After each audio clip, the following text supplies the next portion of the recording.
విధులు నిర్వర్తిస్తున్నటువంటి నరేష్ గారు ప్రమాదవశాత్తు గత 20 రోజుల కిందట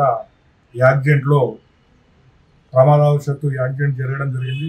అది పత్రికా విలేకరుల ద్వారా మేము తెలుసుకొని అతన్ని చూడడానికి వచ్చినప్పుడు అతను అచేతన స్థితిలో ఉండి కాళ్ళు రెక్కలు పనిచేయకుండా ఉండడంతో చిరు ఉద్యోగి ఆ ఛానల్లో పనిచేయడం గత 6-7 సంవత్సరాలుగా ఆ ఛానల్లో పనిచేస్తున్నాడు. చిరు ఉద్యోగి అనే హాస్పిటల్కు బాగా వ్యయమవుతుందని చెప్తే మమ్మలను ఫోటోగ్రాఫర్లు వాళ్ళ సంఘం సంప్రదించగా మాకు సూచన విధంగా ఆ రోజు PNGOs తరఫున 10,000 ఆర్థిక సహాయం చేయడం జరిగింది. అదేవిధంగా మేము 4వ తరగతి ఉద్యోగుల సంఘాన్ని డ్రైవర్ అసోసియేషన్ మా కొద్దిమంది ఉద్యోగులను సంప్రదిస్తే వాళ్ళకు తోచిన విధంగా వాళ్ళు కూడా 14,500 రూపాయలు ఇవ్వడం జరిగింది.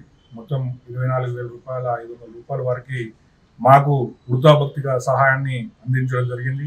వారు కూడా త్వరగా కోలుకొని మళ్ళీ విధులకు హాజరయ్యే విధంగా ఆ భగవంతుడిని చూడాలని మనస్ఫూర్తిగా కోరుకుంటున్నాం. ఇవాళ పత్రికా విలేకరులు ఇటు ప్రభుత్వానికైతేనేమి, ఇటు ప్రజలకైతేనేమి, ప్రభుత్వ ఉద్యోగులకైతేనేమి వారధులుగా ఉండి మా కష్టాలను కన్నీళ్లను ప్రభుత్వాన్ని దృష్టికి తీసుకుపోయి పరిష్కరించే దిశగా పూర్తి చేస్తున్నారు. కాబట్టి మా వంతు కర్తవ్యంగా చిరు ఉద్యోగులు కాబట్టి వారిని ఆదుకోవాలి, ఇంతో అంతో వృద్ధాభక్తిగా ఆదుకోవాలనే ఉద్దేశంతో వారికి వచ్చి ఈ సహకారాన్ని అందించింది. భవిష్యత్తులో కూడా పత్రికా విలేకరులకు ఏ అవసరం వచ్చినా మాకు తోచిన విధంగా వాళ్ళకి అందుబాటులోనే ఉంటామని తెలియజేస్తున్నాం.